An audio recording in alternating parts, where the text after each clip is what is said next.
बिहार के नए गृह मंत्री सम्राट चौधरी ने पदभार संभालते ही अपना एक्शन मोड ऑन कर लिया है और लगातार बिहार में झुग्गी झोपड़ी को तोड़ा जा रहा है और कहा जा रहा है कि इन सब जमीनों पर अवैध तरीके से कब्जा किया गया है, जिसको लेकर अब लालू के दोनों लाल गुस्से में हैं और आहत हो चुके हैं।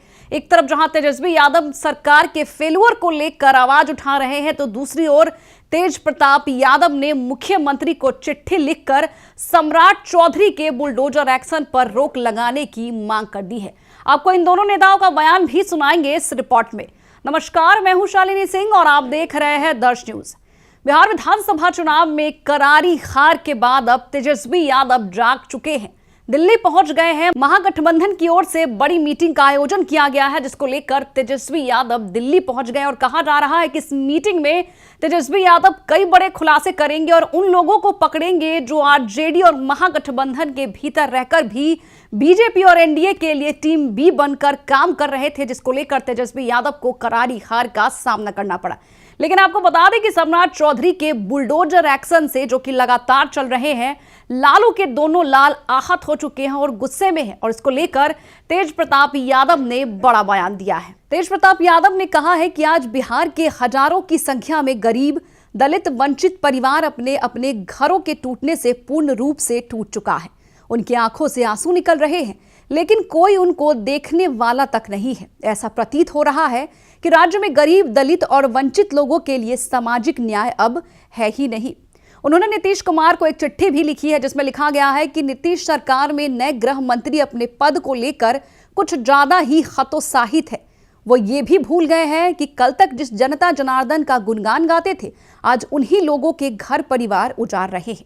नालंदा, सीतामढ़ी, पटना, आरा इत्यादि जैसे अनेकों जिलों में विगत 2 दिनों से लगातार बुलडोजर से गरीब, दलित, वंचित समुदाय के लोगों के घर मकान को जबरन तोड़ा जा रहा है।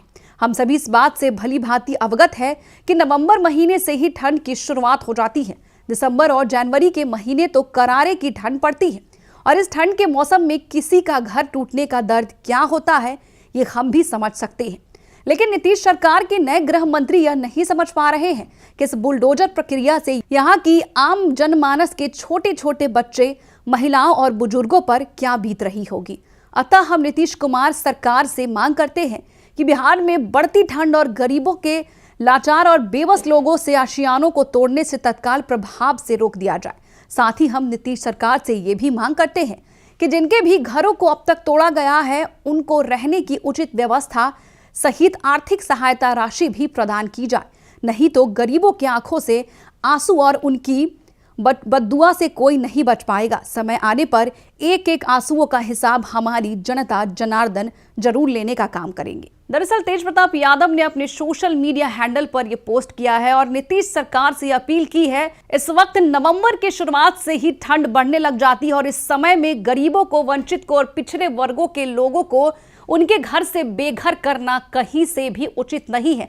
तो दूसरी ओर आपको बता दें कि तेजस्वी यादव भी गुस्से में है और लगातार सरकार की बदहाली, सरकार की फेल्यूर को लेकर सवाल उठा रहे हैं। और तेजस्वी यादव ने कहा है, दरअसल तेजस्वी यादव ने सोशल मीडिया पर एक लखीसराय की खराब रोड की वीडियो पोस्ट की और लिखा है कि लखीसराय जिले के रामपुर से सीतारामपुर की सड़क, इस सड़क के लिए 3 बार पैसों की निकासी हुई है और हर बार ऐसी बंदर बाट वाली सड़क बनी है कि हर बार 2-3 महीनों में ही सड़क खत्म। केंद्रीय मंत्री ललन सिंह यहां से 2 बार से लगातार सांसद है।